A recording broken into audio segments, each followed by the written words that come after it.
And then I went to urgent care and they're like, it's allergies. I'm like, okay, cool. I thought you were just going to say, I woke up thinking I had bronchitis, and then it turned out I was just Jewish. Yeah.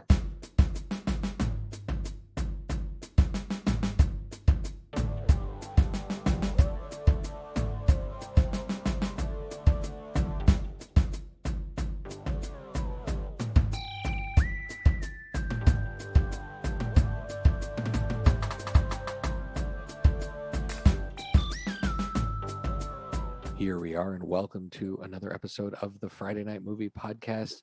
In this episode, it's like we're in an alternate universe because we tried and recording this episode once, and admittedly, I blew it. I know, Lily and Becky, I give you a real hard time about changing times of the episodes at the last minute. You're allowed one, up, Shy. Not You're allowed showing one up, mixing up years. the time zones. Doing your episodes from like a bicycle in the woods. You've tough but fair. But I really screwed the pooch on the last one and just totally obliterated the audio. And we had an amazing guest. We actually had 3 amazing guests, but we're gonna bring back the outside of the family guest, Moe Braun. Moe Braun is here, and he is an awesome pop culture opinionator is the best way to describe him. And he runs amazing rooms on Clubhouse, which is how I discovered his awesomeness. And so Moe's agreed to come back. The other episodes, so everybody knows, did feature our parents. So I'm going to try to get some of the salvageable audio and stick it on as like a bonus after the theme music at the end of the show. So stay tuned for that. In the meantime, welcome back, Moe. It is great to have you here. Thank you so much. It's good to be back. Like, I enjoyed it so much that when you were asked to redo it, I'm like, yeah, obviously. Aw, thank you. This is definitely the fastest repeat appearance anyone has ever had on the show. And we're grateful. Thank you so much for totally. I'm so happy to be back. So just to recap everyone where we're at, Becky and I just made it through a week of our parents visiting us, which I thought went pretty well. What do you think, Beck? I thought it was pretty successful. Their visit, yeah, we unlocked the key, Lily, to having successful and easy visits with our parents. You need 2 houses. You need 2 houses. So not an apartment for no, here. not 2 whole houses with many bedrooms and lots of indoor and outdoor spaces, multiple kitchens. Because let me just explain why, though. There's the issue of like, not feeling overcrowded with them in your house, or them getting antsy and being able to like bop back and forth between the 2 houses. But really, because mom, like Shy, every day is ordering new things to your house. And if she has 2 houses to hide it in, you can't get annoyed with her because you don't really know who it's for. Maybe you haven't seen it.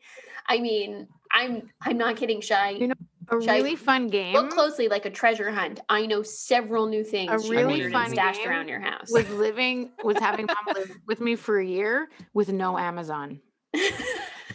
No, you know who the Amazon was? She's making up for lost time. No. She had you sending stuff. It all came to my house.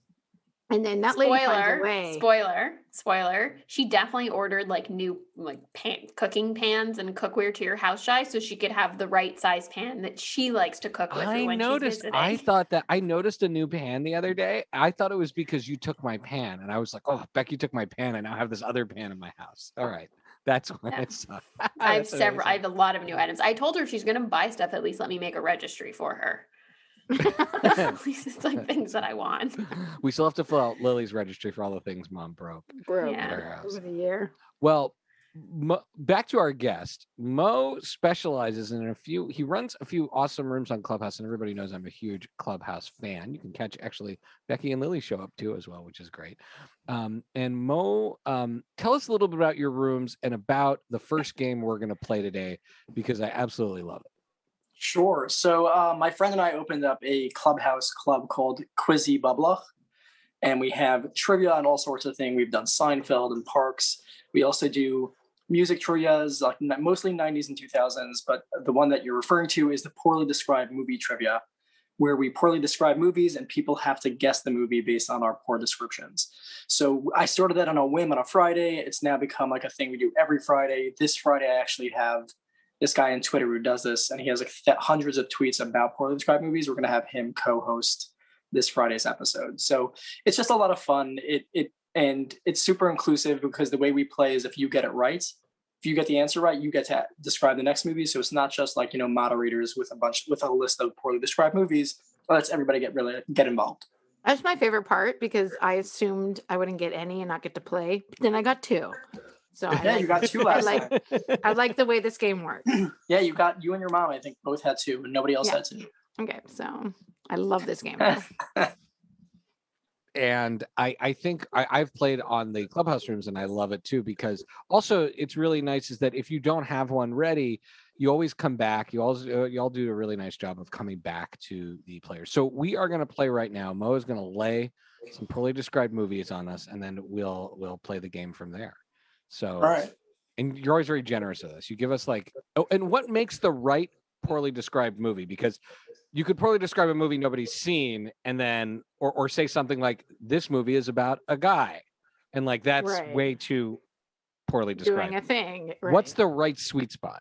So the right sweet spot is a place where the second you give them the movie, they're like, "Oh my god, that's such a good call!" Like the Batman one is a super super specific one that everyone loves, which is eccentric millionaire beats up mentally ill in cosplay.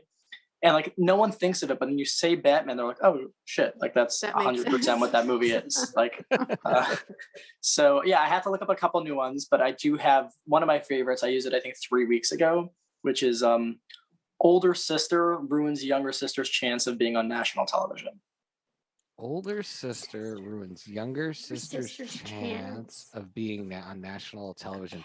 My first instinct had to do with the Wizard of Oz because, the house dropping on the sisters and the witches, but I know that's incorrect in this case. Sister. I know I'm gonna love. Maybe there's a competition, or maybe did the older sister, or does she ruin something so that she never is eligible to be on national television?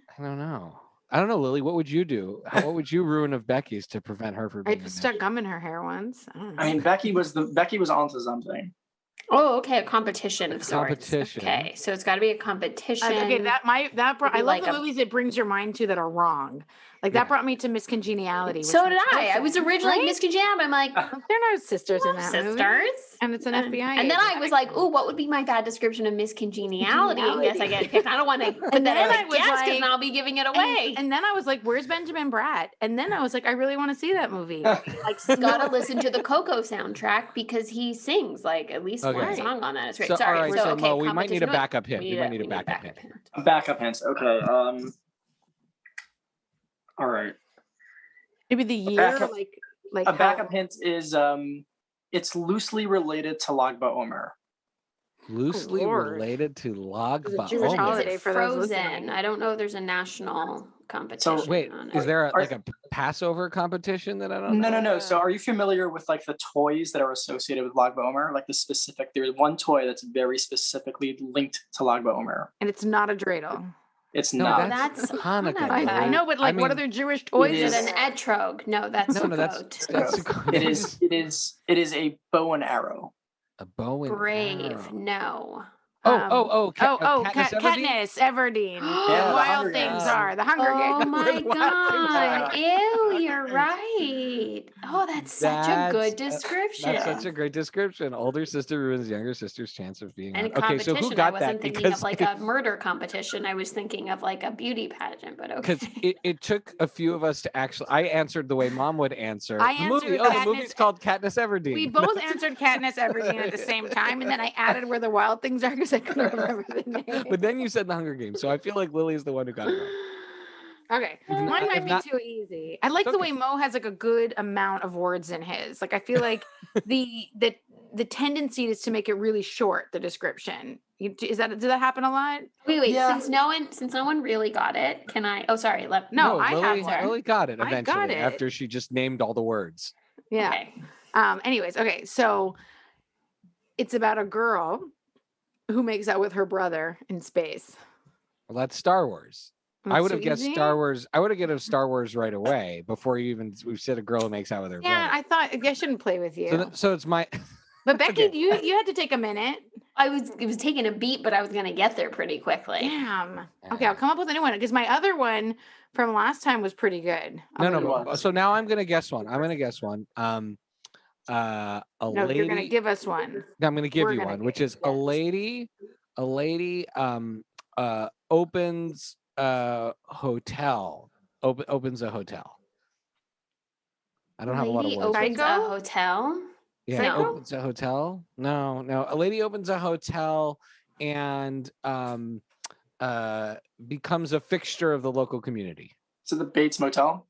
No, it's not the Bates Motel. I said Psycho. So a lady opens a hotel and becomes a fixture of the local community. Is that like Falling in Love, that like Netflix movie Mom made me watch? No, it's a real movie. Oh, Grand Budapest Hotel.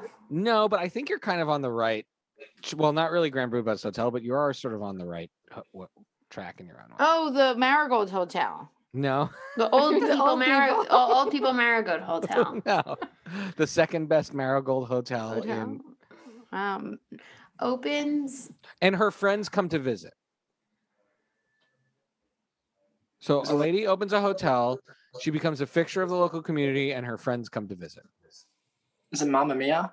Yes, it is Mamma Mia. Oh, that's a good one. That's good. I never saw it. I just like this. But when you said the friends thing, I was like, is it a hotel? Yeah, doesn't she own a hotel? I don't know. Either way, it's poorly described. If not, no, I think it's just her house. It's not her house. It's her job. It's a B&B, maybe? I think so, in Greece. I'm going to be looking that up. All right. Well, I'll defer my turn to Becky. Okay, Becky, you go ahead. So I believe this is a popular enough movie that you would all get it, but I might, if I'm wrong, I have a backup one that's easier, but I think it should be. Okay. So this guy who works at like a mechanic shop. Bird on a Wire. Has a crush on his neighbor who lives down the hall from him in his apartment building. Guy who works on a mechanic shop. Like I don't know that he's necessarily a mechanic, but he works there, or he hangs out there. Benny, but he definitely, or he at least knows someone who works there. But he works there. No. So, Fast and the Furious. You're on the right track, but not at all at the same time. He may or may not work at a mechanic shop. No. Let's just say he works at a mechanic shop. I'm like, I haven't seen the movie in a while, but I'm like 99% sure he works at a mechanic shop, and he has a crush on this woman who lives down the hall from him in his building. And that's basically what the movie's about. Yeah. Drive. Yeah. Awesome. Oh, he's a getaway driver. But he works in the mechanic shop, which is why he knows Bryan Cranston, who sets up all the jobs for him. He works in that shop with him. I gotta say, he's a driver for films. Isn't he the stunt driver for films? No, I think he works. Then how does he know Bryan Cranston? I think he works in that shop with him. Another plot I have to look up, but whatever. I got it. Either way, the point I would say that movie's a perfect segue because, well, I don't know if that movie is underrated because I think anyone who's seen it loves it, but it took me a while to want to see that movie and get to seeing that movie. And once I did, I thought that was just like absolutely fantastic. I love that movie so much. One of the great rooms that Moe also runs on Clubhouse, which we're going to emulate today, is he does these great pronounces a pretty controversial statement about something being overrated and then invites everybody to give their opinion. So Moe, for you, what's the definition of an overrated or an underrated movie? Like for me, in either case, like in the overrated case, it has to be critical acclaim. Like it can't just be like, to me, a movie that makes a lot of money isn't necessarily overrated because I don't know if a lot of people, but like a movie in which there is a lot of hype and critical acclaim is a movie that I'm going to say is overrated when I've seen it. What's your definition of overrated versus overrated? I definitely think the ratings come into it, like the IMDb's and the Rotten Tomatoes and all that jazz. Because a movie like, for example, I would never call The Big Lebowski overrated because it's a cult classic. Only the people who love it overrate it. It's not overrated critically. But I love the movie, but I wouldn't consider it overrated because it's not a highly rated movie. It's just a movie people love. When I think of overrated, like the first thing that pops in my head always and forever is the show Friends. I think Friends is a hot pile of garbage. I think it's even more so because I'm such a Seinfeld fan. I think that they have the far superior acting, but the writing is absolutely trash. Like the fact that pivot is the joke that they go to as opposed to like Seinfeld where it's so much deeper.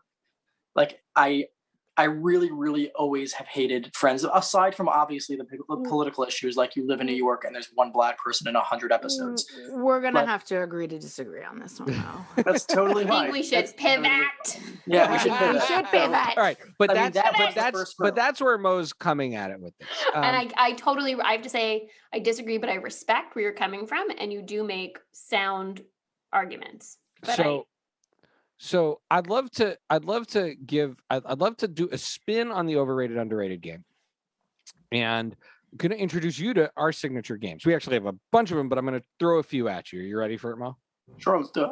All right. So the signature number one game of Friday Night Movie is called Buy, Rent, or Meh. You've probably played different versions of this.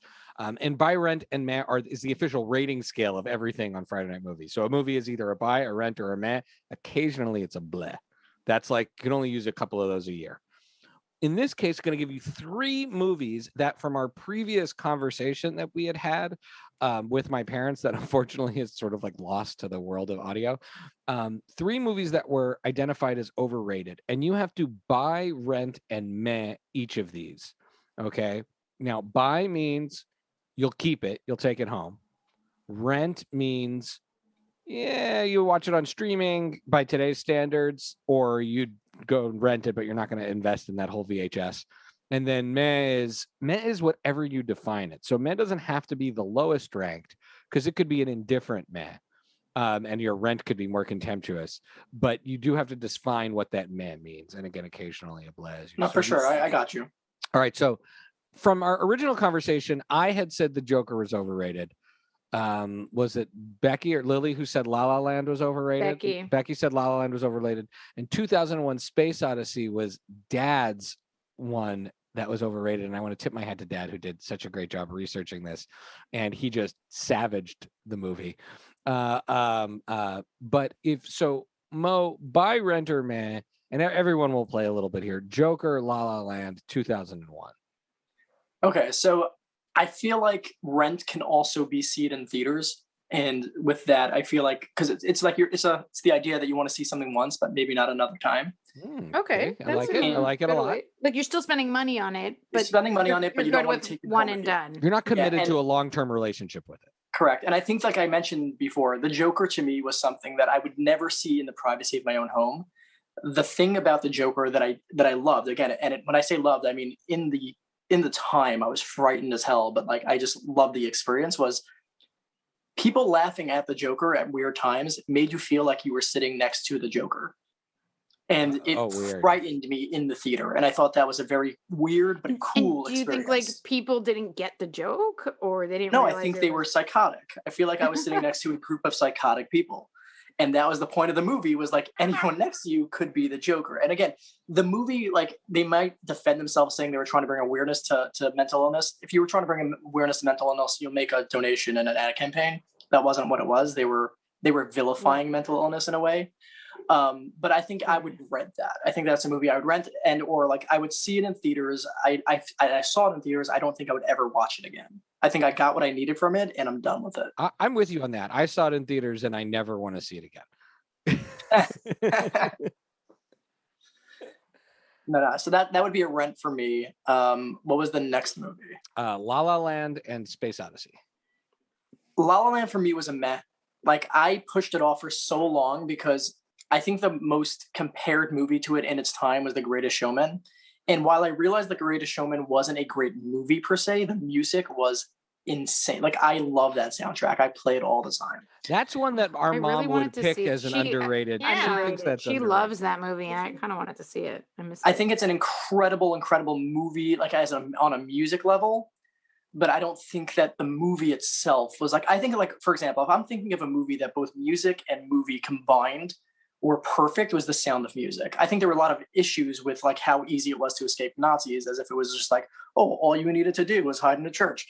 But I think that the actual combination of music and movie storyline was perfection. Whereas La La Land, the music wasn't great, and the storyline was like like you mentioned in the last show, was like, how are you going to make a picture about jazz and there's less Black people than Utah? Like it's just like ridiculous. Like, John Legend appears in like one scene, and they're like, "But John Legend was in it, so therefore," and you're like, Exactly. I was like, if you're tokening Black John people, Legend, like use him a bit more. Jazz, like what's happening? So I really med that movie. I pushed it off. I saw it this year, and when I saw it, I was like, all right, like I wouldn't recommend it to anyone, and that's what I feel like a meh is. A meh is like I might have gone to see it with friends, or I might watch it if somebody puts it on, but I'll never recommend it to someone. But here's a question for you: Is it a good date movie? And then that's kind of a segue away of also talking about your most overrated movie here. Is this a better date movie than your most overrated movie? Oh, absolutely. Because at least there's the note. At least it's a movie that you can watch together with someone, and you can judge them, but in a kind way, like the things that they like about the movie, like on the romantic angles, on the life hardships. Like it does touch on conversations that, as somebody who's in the dating world, like these are conversations we have. Like, are you going to support me in my career moves? Are you going to step away from a potential role for you? Missed opportunity for love. Exactly. So I think that it really does touch on topics, but I also thought that it was like a little bit misogynistic. Like he was expecting her to give up everything, but he wouldn't do anything for her.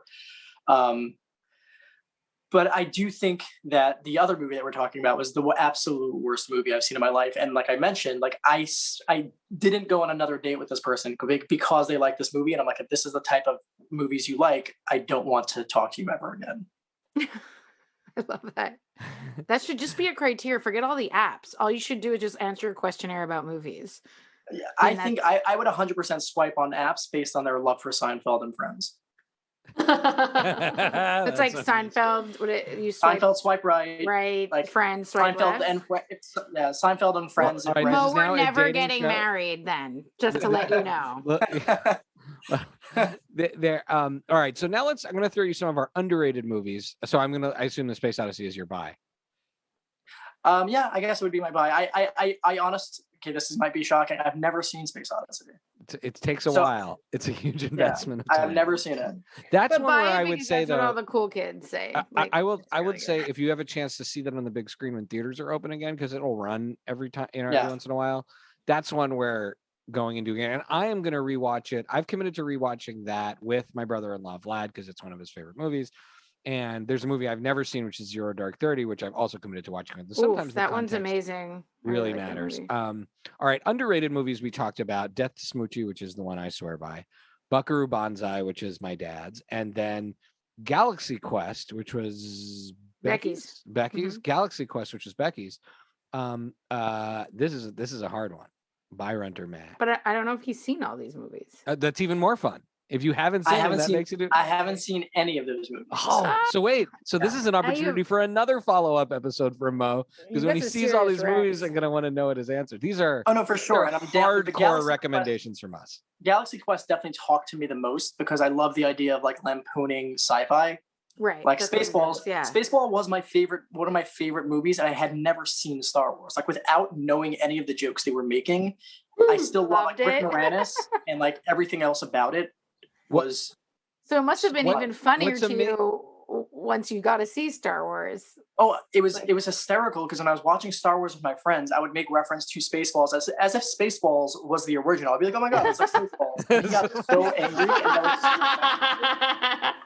But I use Spaceballs as a sort of when my kids, I showed them Star Wars at a very young age, but when they got older, it started to become more scary to them because it became more like real. And so Spaceballs was sort of how we hung in the Star Wars universe. But what's cool about Galaxy Quest that's different than Spaceballs is that Galaxy Quest doesn't break the fourth wall. It is in itself a movie with stakes. It's just an awesome parody of Star Trek at the same time. So like you could do more Galaxy Quest universe stuff in a way that you couldn't do it with Spaceballs. So that definitely, I would say, of these three movies is the most accessible. And that would be my buy because like I feel like I can watch that twice. Death to Smoochie, you said it was like a dark comedy. I love dark comedies. Yeah. And like that's kind of why I like refer to British comedy a lot because it's a lot darker. So I definitely would rent that. And what was the third movie? Buckaroo Banzai makes sense that you're gonna The Adventures of Buckaroo Banzai across the eighth dimension. So let me just tee up the cast for you. It's a very cult film from the 80s. Very cult film from the 80s. But just follow this cast, okay? I don't think he's gonna know anybody except Jeff Goldblum. Yes, this is a man with taste. Peter Weller, who played RoboCop. Okay. John Lithgow, Oscar winner John Lithgow, I think. Jeff Goldblum, Clancy Brown, Ellen Barkin, Christopher Lloyd, Dan Hedaya. Okay, Dan Hedaya, maybe Dan Hedaya. Christopher Lloyd so far is the only one I knew other than Jeff Goldblum. I told you. I told you. Hilarious. I told you. I love Christopher Lloyd and Goldblum, so I would see it just on those two. However, Lloyd is not in his like Lloyd prime. This is like before he was famous, really. No, he was already famous from Taxi. But not done Back to the Future. Right, not his like major Lloyd fame. He wasn't Back to the Future. And same with Lithgow. I feel like he's just like this insane villain, but his career. No, Lithgow had already won an Oscar, I think. I'm gonna Google it because I know a lot of people by face, but not by name. Because I'm really John Lithgow. Third Rock from the Sun. You'll know who he is. Oh, I love him. Yeah. He won. Did he win Best Supporting Actor twice? Oh, he deserves all the Oscars. Did he win for Terms of Endearment and World According to Garp? I know he won for Garp, right? I'm pretty sure he won for Garp. Okay, but yeah, I loved him. Third Rock from the Sun was hysterical to me. It was like if Coneheads became a TV show. Sure, he doesn't have an Oscar. He doesn't. Oh, is he nominated for Oscars? He's nominated for Garp and Terms of Endearment. Okay, well, he should. First of all, let's get on that. I have a whole thing. I have a whole thing on. There should be the way to fix the Oscars. Okay, follow me here, Mo. This is an aside, but I'm interested in what you think. The way to they're fix coming. They're this weekend, so it's timely. Oh, it's timely. There you go. The way to fix the Oscars is to have like a certain number of them hold over every year, so that if the movie that's the best one year doesn't make it, it gets to compete again. And then like there can be sort of like a year of duds you can give someone from last year. Yeah, like a year of duds, then you don't have Shakespeare in Love or The English Patient win. You know what I mean? Like, I like Shakespeare in Love. I just think that there should be. But it doesn't deserve an Oscar.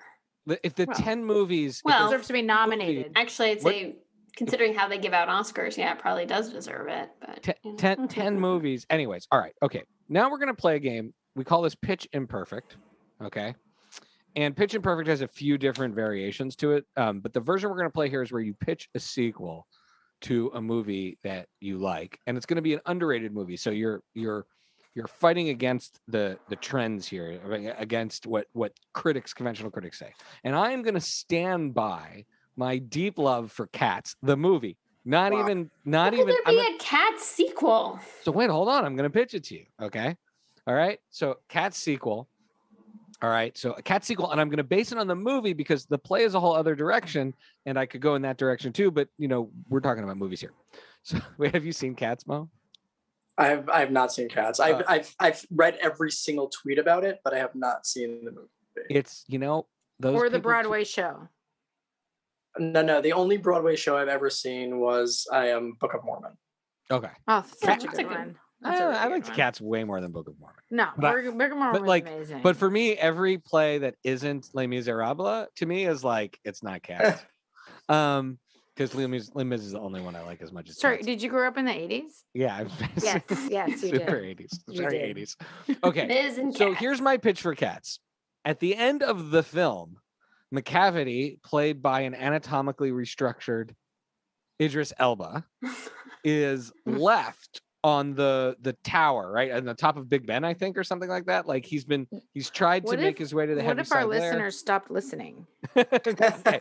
All I'm saying is that at this point, Victoria and Mistopheles, they're shipped, they're a couple. Okay. Mm-hmm. They're helping with the tribe, which is principally run by my favorite cat, Munkastrap. Okay. Oh boy. And Old Deuteronomy is still alive, but McCavity returns with vengeance and actually offs Old Deuteronomy. Because he didn't pick him to go to the Heaviside Layer. And then because I don't want to take from the original insanity of the playing of different cats, then a whole other round of performances of cats auditioning to be the new head of the clan Oh, the new happens. the So new then Deuteronomy. you could give some of the cats that you already have, but they sang other people's songs. You could do some. But don't you know Monkish Trap is just going to win? So like, what's the point? No, it'd not be. Maybe Mistopheles comes in. Maybe Victoria. Maybe it's. Oh my God, you maybe need they to become stop. a democracy. Okay, Like, so that's maybe like, you Gus guys need to take this maybe Gus the offline. theater cat. Okay, so because Lily. he's kind of the oldest. you Lily. have to take this conversation offline. Lily, pitch us a sequel to your. No, because my underrated movie's perfect, so Okay. it doesn't have a sequel. So what was What your was movie? yours? Arrival. Okay. And we should have 100% on every tomatoes. Have you seen So that? you're thinking That's that it's I put it underrated. on It's my just list. that I it put doesn't it on my have list a It's after very that. like, Well, But it's not underrated. It's critically acclaimed but it's not and enough. beloved by she should've won audiences, the and I think Oscar. like was nominated for many Oscars. She should have won the Oscar. She was nominated. Lily, I just want to Villeneuve say should have won. Everybody should have won. I'm saying Lily- that movie should be. People should talk about that movie more. Lily, But just think of this. Mm. Think of the trades you will make with me. Trades is one of our other principles of the show. Think of the trades you will make me to watch this dull space movie that you're talking about. Very beautiful and artsy. You've never seen it? No. Oh, it's so beautiful. I kept Lily, thinking I it think was we the saw it Charlie together Sheen in movie from the theaters. 90s where he finds the aliens with the rabbit legs. It's like I told you guys this. I have a weird affinity for like love stories and space when it's like slow and artsy. Like that's literally where my like algorithm meets. This movie I think is perfection. So Becky, how about you? Pitch us a sequel to your underrated film. So in the first Galaxy Quest, I don't want to ruin it for anyone, but the crew is in space protecting a spaceship of aliens.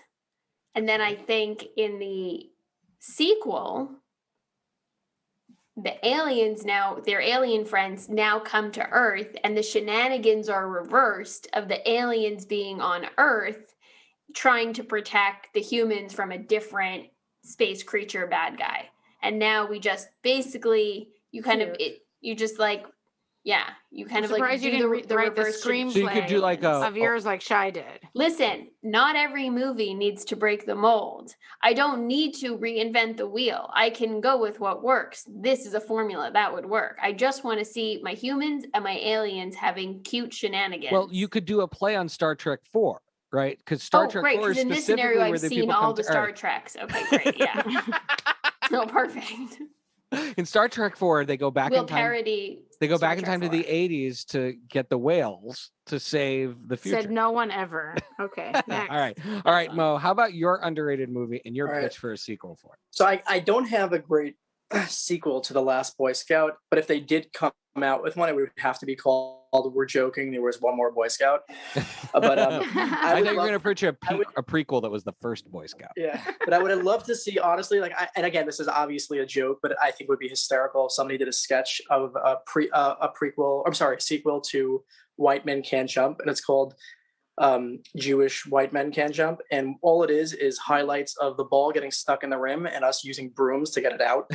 You know what I'm talking about? Because that's basically like, so what people don't know is like how many like talking about Jewish schoolyard and like JCC basketball leagues there are of like, because there's like I don't know how so many guys, and our dad in particular, so many Jewish guys. Our dad lived on like the mean streets of Jewish basketball in Brooklyn. So that's me my whole life. But like the game was like there was a complete standstill if it got stuck in the rim. Like, does somebody have a broom? Like, is there a broom nearby, or else we're not finishing this? That you throw your sneakers at it. If you had a second ball, you could try and punch it out. That's right. You needed the second ball to punch it out. Yeah, but there was always that kid who's like, "Oh wait, let me try." He jumps and he misses it by 4 feet. Yeah, amazing. Awesome. I would love to see that as like a highlight reel. I really think that's great. That's awesome. That is a great scratch. Okay, now we're going to throw at you the third of our there's a bunch of other ones, but one more we have time for. This is called a compare-a-thon. This one, there's speed, but you do throw in your reasoning. Now, I have composed a non-scientific list of overrated shows. This list is like, but the criteria that you think is overrated. Yeah. This is like, because if you go to The Walking Dead is not overrated. You're wrong. I think at a certain point, I've seen like 5 minutes of it. It's awful. So it's just appropriately rated. Maybe it's rated. That's I don't know. very big following. But aside from one or two of these, a lot of these are shows with critical acclaimed or like big followings. But like some lists I look at had like The Big Bang Theory is overrated. I'm like, I don't know anybody who likes that show. It's literally just some sort of like weird scientific like subliminal thing that CBS has. I would like you to take. How dare you? How dare you put Friday Night Lights on that list? No, but that's what's I'm making it. I'm making it challenging. So people can't make mistakes. No, people can't make mistakes. Just let me set up the rules. 22 episodes of mistakes. I'm going to run down a list. No, I'm going to go one by It's one, and you have to compare to the previous one that you hold on to. You can hold on to one show each time, but that show this time you're saying which is overrated. So if I say Game of Thrones versus The American Office, and my basis for The American Office being overrated is anything after after Michael Scott left. Or I happen to like the first season after the one with James Spader, but like anything after Michael Scott leave, like really damages the rating of that overall show. So Game of Thrones or The Office? I would keep The Office without a doubt. I thought Game of Thrones was terrible. Oh no, so then Game of Thrones is the overrated one. So we're going for most overrated. Okay, yeah. So Game of Thrones is overrated. Okay, so Game of Thrones is overrated. All right, Game of Thrones or The Marvelous Mrs. Maisel? I definitely think Mrs. Maisel is overrated, but I'd still stay Game of Thrones. All right, Game of Thrones or The Walking Dead. I know controversial pick, Lily, but Becky and I both think it's overrated. So I still think it's Game of Thrones. All right, Game of Thrones. This is just me being mean to my sisters. Like my kids saw me making this list and they were like, why are you putting on shows that mom likes? And I'm like, because it's my show. Game of Thrones or Grey's Anatomy? Because I don't think Grey's Anatomy is like The Big Bang Theory. I don't know who anyone actually. Yeah, I think that I really wanted Game of Thrones to get to the bottom, but I think Grey's Anatomy is going to come up. Okay, so how dare you? My goodness. All right. I think it's like, how is it not a soap opera at this point? Like, why isn't it airing at Friday afternoon? Friday afternoon. Like that should be the TV slot that they have. Amazing. All right, Grey's Anatomy or Friday Night Lights, which is the more overrated? Grey's Anatomy.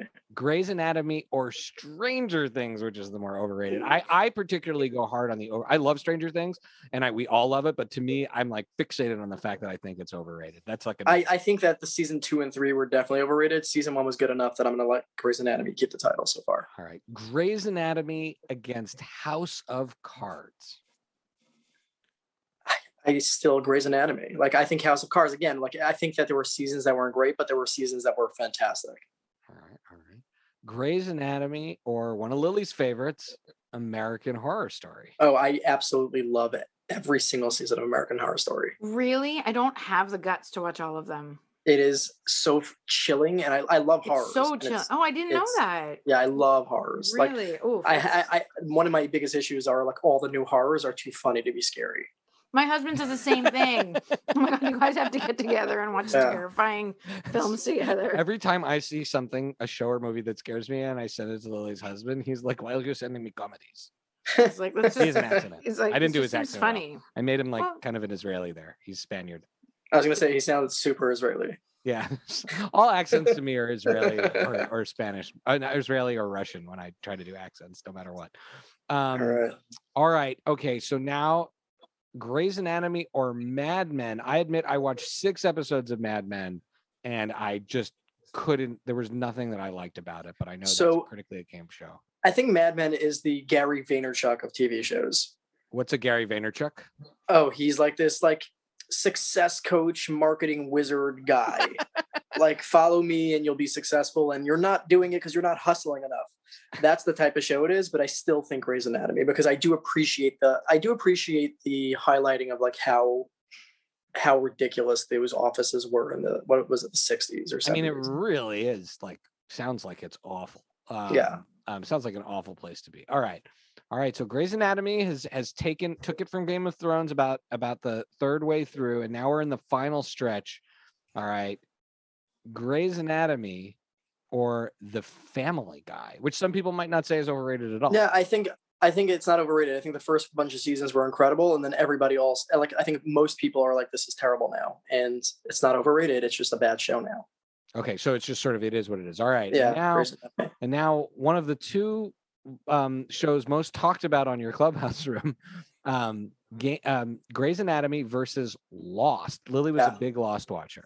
I think it's absolutely Lost. Like the fact that you can watch it after the numbers thing, like after like the put in these numbers, the world ends. Like how do you stop? We finally agree on something. Like I'm glad, but you're not going to agree with the next one. I know, but at least so- we made it here, Mo. So To just this to recap, point. Lost knocked out Grey's Anatomy, which knocked out Game of Thrones, and then just because we got to pay tribute to Mo, we got to put Lost up against Friends, which is the most overrated. Oh, absolutely, Friends. Like it's just there's so many things about it. Like the fact that the characters, like the two, the two of the biggest characters in the show are like, you have a show about 6 people and 2 of them are horrific. Like Phoebe and Joey upset me how bad they are as characters. Really? Wow, I thought you were going to go with I mean, if I'm going to say Rachel's I have attacked characters on the show, but for me, Rachel is really. But yeah, I think Rachel is like Rachel's like way too many Jewish women that I've dated, and then Ross upsets me just because he's the worst person. Ross, I feel like was done dirty by the writers, of that show. I love Chandler, but he's the only person I want to listen. Like if there was this episode of Friends where it's just Chandler speaking, I would watch that one. I mean, Chandler and Monica did take over that show, but I love your distaste for the show. But it seems like you've seen every episode. Oh, I've seen every single episode, and if you want to watch a version of Friends but with good writers, it's called Happy Endings. Oh, I love that show. I love that show. I knocked off 3 episodes. I knocked off those 3 episodes in like one visit to Becky in San Francisco. 3 seasons or episodes? 3 seasons. Sorry, 3 seasons. I love that show. That was I think that was the same cast setup. Like you had the dumb people, you had the successful people. You had the poor, like the people who like, you want to go to a restaurant? Oh, I can't afford it. Like they had the same dynamics of Friends, but it was so much more, like so much better written. And I would say on that show, I don't remember who ended up with who, but it was a show that was not driven by the romance. Will they, won't they? Like the will they, won't they came and went, but it wasn't the core of the show. Like most of what I remember on that show was Eliza Coupe and Damon Wayans Jr., who were like hilarious together. I mean, I remember the characters being hilarious, but and their interactions, but I wasn't obsessed with their romantic endings. I don't know, maybe that was just me, but like I just didn't. No. I'm with you. Penny, Hearts, and Max were the 2 best. Like Penny and Max, that's what I watched the show for those 2. Casey Wilson, she's just a genius. Yeah, that and talk about a powerhouse cast. That show is just the cast was incredible. I was such a massive fan, and I think they did. You know what? I will say one thing. Like I think that they ended too early, but they ended right. Like they didn't abuse the fact that they had a viewership. Yeah, I mean, I would love like a once in a while an extra season, but that show doesn't need to be done all the time. They did what British shows do. They ended on a high note. American shows have a hard time doing that. That is true. Ooh, yeah. No, there should be a 5-season limit on most shows, or 5, maybe 7, but not long. I mean, I don't know a show or 17 like Grey's Anatomy. I can't believe that dribble is still on TV. All right, so so Becky, just to recap. So Lost beat out Grey's Anatomy, but then Friends, of course, took it for Mo, and then we talked about happy endings, which was great. Now let's just get to straight up people's recommendations. Lily, what do you have to say for yourself? I have a lot to say for myself, so just sit back. 1 second. Let me pull up my list, please. I would just like to say that you 2 nerds, not you, Mo, but Becky and Shy, have been giving me tons of shit over the last few months about an amazing, riveting show that I've watched on Netflix, possibly a product of quarantine and being in a pandemic, but whatever. Blown Away. Slightly. Oh my God, we're not talking about this again. No more glass blowing, but I will say Pam she texted me to warn me she was going to tell you she loved it. She loved it. Good. I'm so happy you have a friend. I'm so happy you have a friend. Glass blowing show? Yes. Yeah. I thought it was kind of cool. My old roommate was he saw the one about like the silversmith, and he went to silversmith like classes. Because he saw the show? Wow. Because he saw the show, yeah. Look at that. Okay. It's amazing. I can appreciate it. If you get Let me know also when someone melts their face off. Let me know. I'll give it a watch. I'm also like I'm a big fan. Like I know this makes this I'm so immature, but like the fact that they call it a glory hole makes me laugh every time. I brought that up the last time. Not just that, but like they're always like, blow harder, stick it in the glory hole. Like the way it's so great. And they're like the hosts are like Canadian, and so like they're so proper about it. But I'm like, how is nobody laughing right now? Honestly, I still think it was created. I really as a think joke. it was created as a joke. Yeah. Anyway, so then I started watching Crazy Ex-Girlfriend because Shai has, I would say, badgered me into watching it. It is beyond not the type of show that I normally would watch. I find it sometimes incredibly annoying, but I can't, there's something about it. I keep going back. I don't know why. You're in it. I don't know why. It's a very special show. I feel like some of the songs I want to fast forward through. Can I, or do I have to listen to all the songs? The songs are really good, though. I will say the songs get better as the show goes on. I hope so. But then there's also less songs. Like in season 4, like there's only 4 seasons of the show, so it's not a huge. Unlike you, I don't need everything I watch to be a musical. So do they have a Cats themed episode? But how talented is Rachel Bloom? She's incredibly talented, and I think the best parts of the show is when it's just like her being a compelling actress telling her story. There's like a lot of other stuff in there that I can understand is fun, but like the true story about someone struggling with mental health and like figuring out their way in life and who's an overachiever, all of that stuff, I think I'm happy to watch that. So I'm giving it a try.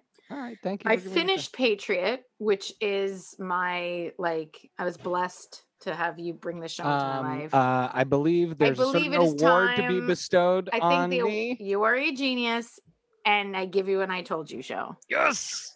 For that and Perpetual Grace, which you were more on top of me for Perpetual Grace to watch, and both of those shows you win, you get a double whammy. Those shows changed my life. They're not for everyone. I don't recommend it for everyone because it's like you have to have a very good taste in television to watch it. And they're so good.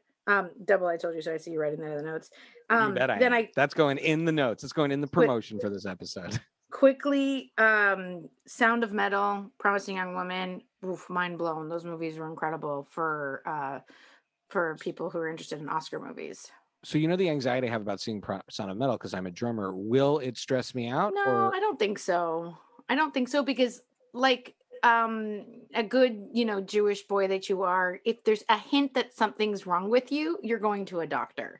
Whereas I think this person kind of ignores it for a long time and then allows like maybe a situation to get worse than it could have been. Whereas you, I'm not worried. If you've got like a little itch in your ear or something, you're like having like, an ENT, like they do with like a camera or something. I've had many a doctor flush wax from my ear just because it was itchy. Oh, thank you for So I don't think it'll stress you out. I think it is just a beautiful movie. I think it's incredibly well done. And Promising Young Woman, I think everybody needs to go see that right now. Like stop what you're doing and find a way to see that movie. I really love that movie. Unbelievable, right? Especially the ending. The ending was so well done because they didn't sugarcoat. Don't say anything. They didn't see it, so don't say anything. The whole film, I think, just like keeps pushing you and pushing you and pushing you as you're watching it without like very subtly. And then I almost don't want to say anything about it. All right. I'm going to see it. I'm going to watch it. I'm going to see it. I will say that like we stayed up way past bedtime to talk about it. Like I felt like I needed to talk about that movie afterwards. And then we watched this film I've been following for a little while. Anytime I get like wind of a sort of star-crossed lover situation coming, I pay attention and I follow Sebastian Stan because I had to watch that Marvel show for an episode we did. Blah. And so now I'm following him on Instagram. And he was in a more of like an indie film by a Greek filmmaker called Monday, which I think maybe where you guys are, you can get on Amazon Prime. And it's on iTunes. And it's about 2 people who meet over a weekend in Greece. And since just basically same shit, different pile, how I met my husband, I really enjoyed that movie. But it's basically like when you meet somebody on a Friday and like it's amazing and incredible, what's Monday going to be like? And the movie's called Monday. And Mondays you move to the Canary Islands. And Mondays you just don't come home. Monday you don't come Leave home. Your sister to fly back from Barcelona by herself. That's what happens on Monday. Story for another time. The point is that I liked it. All right, Beck, what are you recommending? My rec is I thoroughly loved watching Thunder Force with our mother.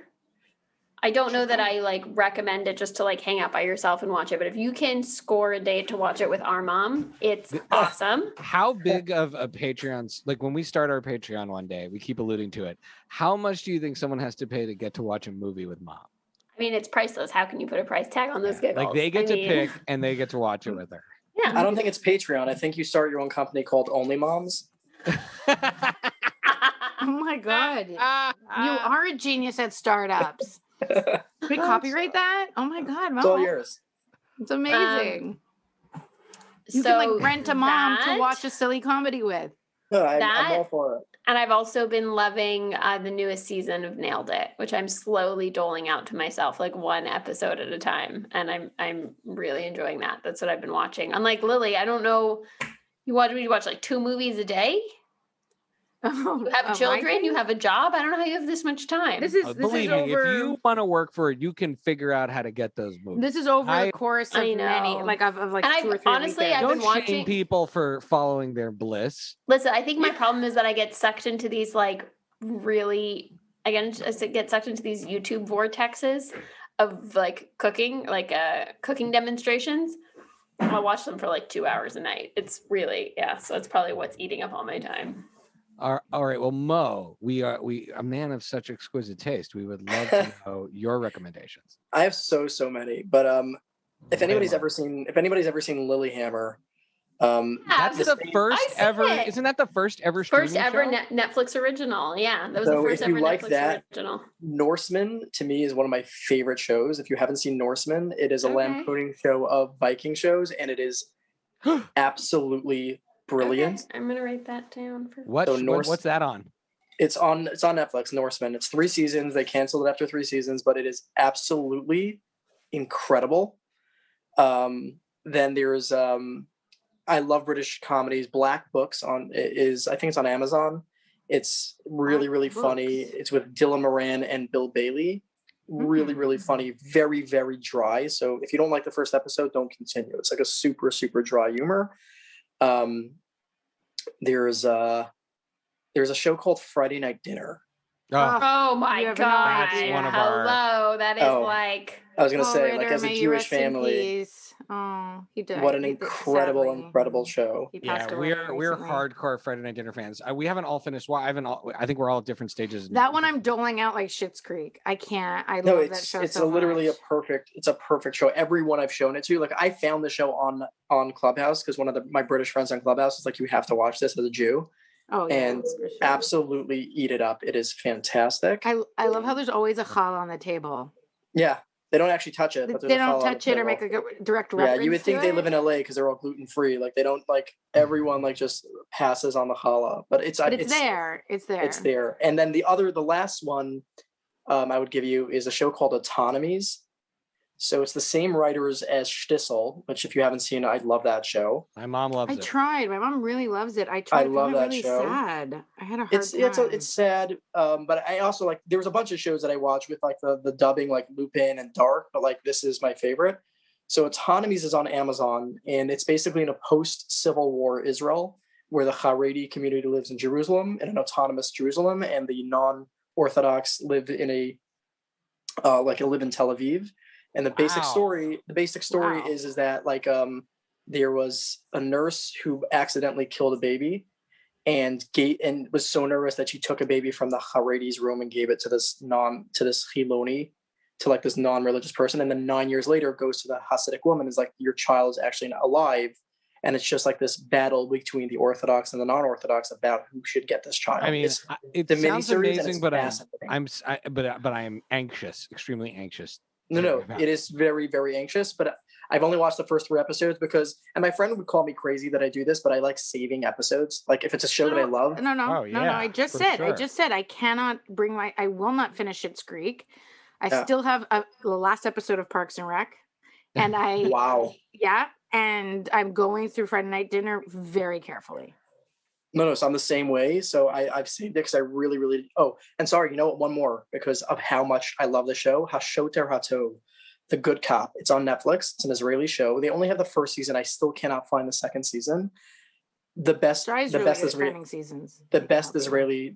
comedy I've ever seen. Like I'm crying. It's like such a perfect it's such a perfect insight into like an Israeli family. Oh, I love that. I love Israeli awesome. comedies. I used to watch. And just to be clear, when you're watching, you said Lupin, which I watched and really liked, and Dark. You're watching them dubbed. You're not. No. I will never watch a dub. So okay. You're watching in the original, and same with the Hebrew. With subtitles, you're watching the original and also, with like, subtitles. Exactly. With the Hebrew shows, I understand enough Hebrew. With the Dark, I speak a fluent Yiddish, so I understand a lot of what they're saying, but I still read it. Damn. Wow.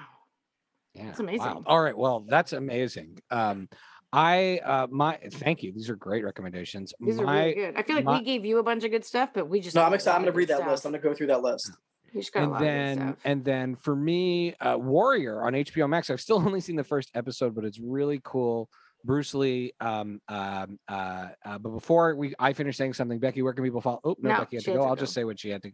And then I'm catching up on Vice, which is available on my Hulu Live. Dark Side of the Ring, which are like wrestling documentaries not made by the WWE, so they are like actually like extremely dark and tell you the terrible things that happen. And there's one on. It's a horrific story about Chris Benoit, who and the murders associated with him.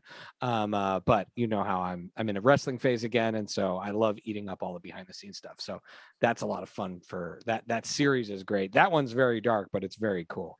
Moe, where can people find you? Clubhouse and otherwise? Oh, sure. So yeah, I think the most I am anywhere in the world right now is Clubhouse. On Clubhouse, I'm Moe, MOE_Braun, BRAUN. And on Instagram, which is what I use for the DMs on Clubhouse, it's Curbing Your Enthusiasm. That's awesome. And you're a big Curb fan. So I love Larry David, like every other Jewish man. Lily, where can people follow you? On Twitter, Chichik Gomez, and on Clubhouse, Lily Corman, Lily. And you can follow Becky at PaperBKPrincess on Twitter and on Twitter. That's it. That's on Twitter. And then she's Becky Pamela on Clubhouse. And so that's where you can follow Becky. And then you can follow me at Pancake and the number 4 table, Pancake 4 table.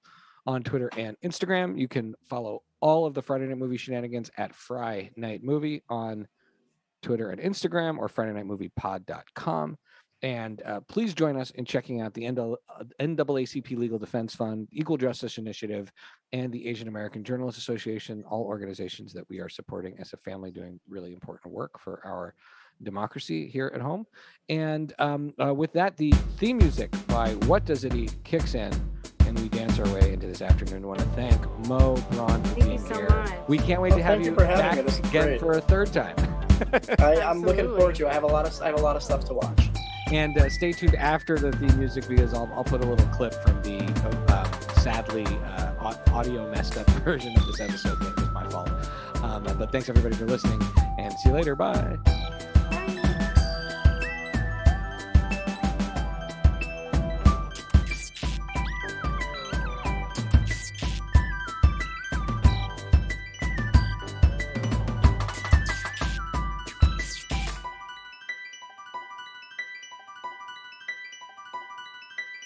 But my theory is that my mother in particular describes every movie the way people normally describe the poorly described films. And so I think she's going to be your best contestant ever. Don't talk me up too much. Oh, wow. All right, Moe, take us to it. So my favorite one, because it's so real and it's a kind of a softball, but it's a fun one, is it's eccentric millionaire in cosplay beats up the mentally ill.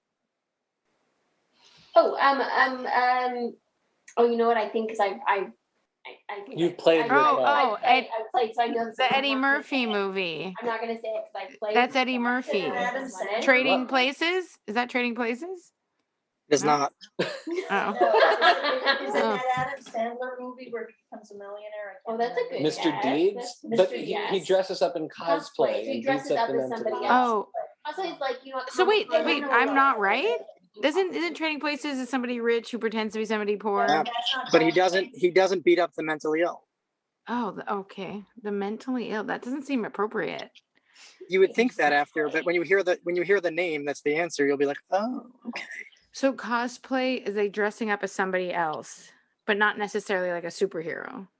Well, it's usually some sort of pop culture dress up. Right. Yeah. Like the people you see at Comic-Con dressed up as characters. Yeah, I know the answer actually. Yeah, I do too. That's why I'm not gonna Think say of a rich person who dresses up in an outfit and goes out and there you Yes, good job. There it is, Batman. Very good, Roger. Batman is the right answer. Batman, because the Joker's not well. Yeah. Oh, very good. Yes. Okay. All right, Dad, do you have Dad. If you don't, then Lily can. I'll try it. Dad, that's really good. Okay. Good for you. High school sweethearts reunite after quite a while, and try to make a go on it, but only if the man settles down and changes his profession. It's perfect. It's not Grease. Profession? It's it's not not Grease. And it's not I Grease. immediately thought Grease. No, it too. wouldn't be because Grease are still kids. High school sweethearts. Unite after 10 years or 15 years, and they're ready to. Oh, You've Got Mail. No, they're not high school sweethearts. Is it, Never mind. The Notebook? No, The Notebook. That's not true. They get married. Wait, did Mo have a guess? Wait. The Notebook. No, it No. can't be The Notebook. I also don't think my dad ever saw that movie. Good Wait, for- hold good on. for You you. had me. You had me. Wait, you had me. Is it like one of like the Hitman comedies or something? Gross Point Blank. Oh, all right. He has to change his profession. Badly described, but also, if you know, Dad, that's a great one. All right, Mom. Just describe a movie the way you normally describe it. I can't. I know I'm not going to get a single one. This is my easy one. A toddler and some friends go through a door and they get into all kinds of trouble. A toddler and some friends. Go through a door and get into all kinds The of that's Rugrats literally- Passover. That's literally No, how. that's an episode. That's literally how Mom describes movies. So this is And the some perfect friends, game. but it's friends. There's something of Well, Narnia. Narnia. I thought of I Narnia, knew you were going but to say that, but that's not. but there's Yeah. no toddler. All right, what about There's you, no- Mo? Mo, you got one? Or just What wait? about I'm thinking on it. they go A to- through a door? They all Get go into through all a door. kinds of- Monsters, Inc. Yes. Oh, Yes. Oh, that's great. all go Look through at a that. door. Only the That toddler was great. No, because Sully is with her and he goes Ah. through, and then they go through all kinds of doors. All right. I don't remember that part. Oh, Mom, that's amazing. Right. I am so impressed I with saw the movie everyone. yesterday with my granddaughters. That's why it was so fresh. It's one of my favorite movies. That's a great description. Old great- man. And so here's my description. Old man in the twilight of his career drops dead in front of his grandchild. Ew, Shy. It's a terrible movie. Sorry, I didn't realize how dark that was. I would say that to our parents. It's not a Pixar movie. It's a live action classic. Okay, think about it. But think of it this way. If you know me, like this is one of my favorite movies ever. Think of it this way. It's not There's right. sometimes I fixate on like a particularly sad part of In the front movie of and I his say, grandchild. that's what it's about. Like I'll tell you front like of his that's what it's about. Yeah. So wait, what was if it you ask again? me what What was it? old man in the twilight of his career drops dead in front of his grandchild. Oh, okay, Godfather. Yes. Oh, that's awesome. wow, you're Wow. right. Oh, I got one. Like Yay. you tried Got one. a scene from that. No, but like I'm saying, it's about an old man. in No, the hey, twilight I of his got it. career. I got it. I got it. You Very got it. good. I'm impressed. Because that is such like an impactful moment in the movie. It's like if you asked me what Up was about, I wouldn't tell you it's about like dogs and birds and whatever that nonsense is in the rest of the movie. I'll be like, it's about this Oh, like- man who loses his wife. this old man whose wife dies and then the rest of his life is miserable. Like that's And he gets to get rid of all of his things that are important to him. exactly. Oh, that movie. Okay, That was great. Okay, mine is a guy. So it's about a guy who tries to milk his girlfriend's father. Oh, the Meet the Parents. Yeah. Oh.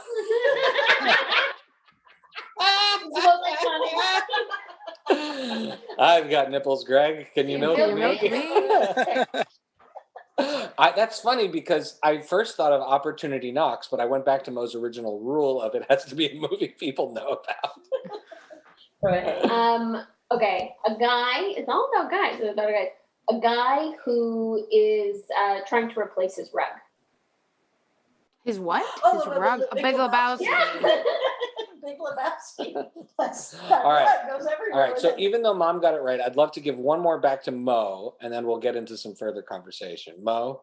Oh, sure. So this is this is kind of an easy one, but it was somebody gave this hint last week and it was great. Kid ditches school to sing a Beatles song in front of a crowd. Oh, Ferris Bueller's. It was out. Ferris Bueller's Day Off. Ferris Bueller's Day Off. Ferris Yeah, that's it. That's a great one though. That's a good one. I was like, two. what Hugh Grant movie is he talking about? I for the record, guys, I got 2. Good job.